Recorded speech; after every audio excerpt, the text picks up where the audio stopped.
There's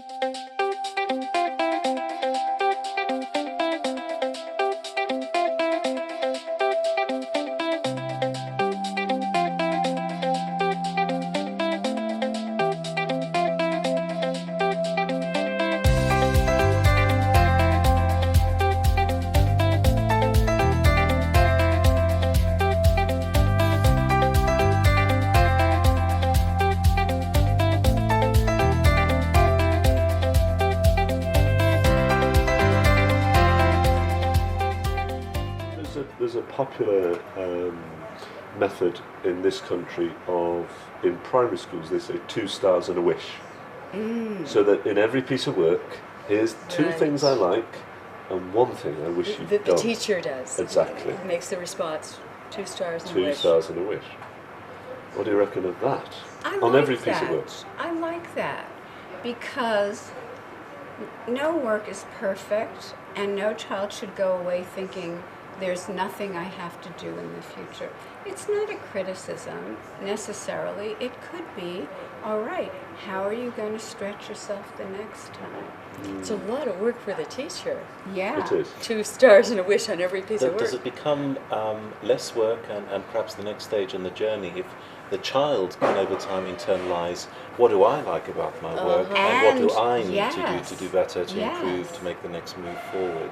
That's a great idea. It would be great if sometimes the children critique themselves. What are 2 things I like and 1 thing I think I can improve? Or if they select from the range of stickers that we give in certainly primary classrooms, which the teacher normally gives, and it's often a smiley face or something fairly bland and non-specific, but when the child has to choose which sticker do I feel I've deserved for this piece of work, rather than I'm just going to praise myself and tell myself it's all great or super. Yes.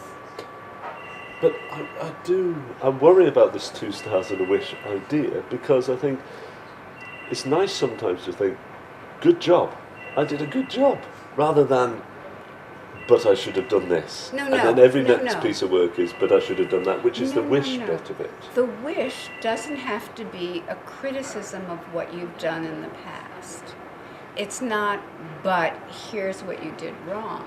It could be, what's the next step you're going to take in the future? Isn't that more tomato? No, because you see, there is always room for improvement. If you give a presentation, you gave a stunning presentation today. I loved it. And if I thought about it, I could give you 2 stars and a wish. Sure. And I don't know what the wish would be. You know, I'd have to think about it. Yeah, It's effort. sure. It would take some work. Yeah. But I think it would be, there is no presentation or no piece of work we ever complete that doesn't have a wish component. Somewhere I can go from here.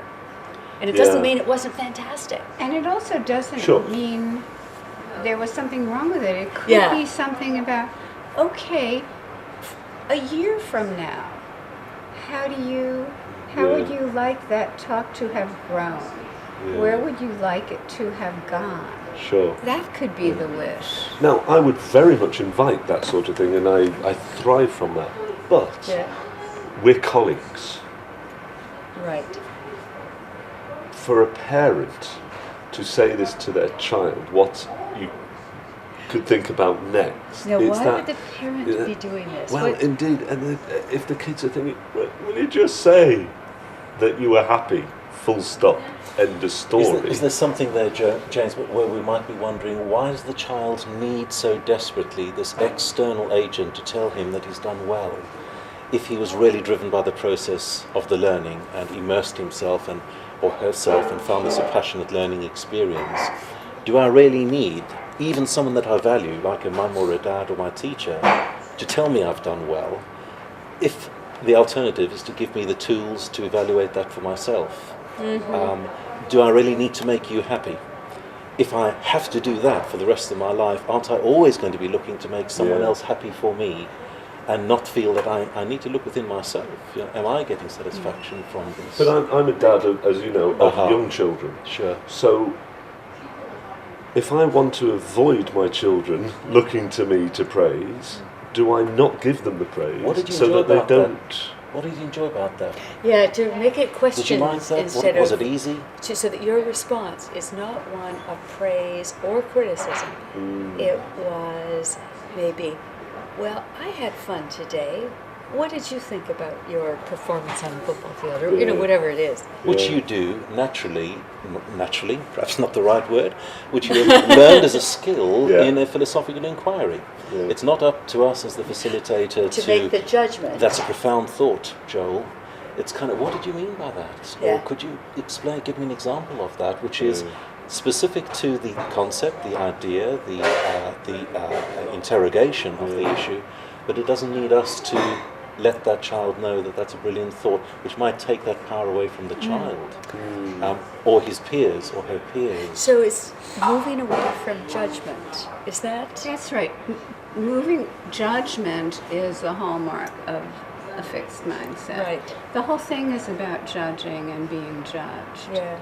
And instead moving toward development, collaboration, appreciation.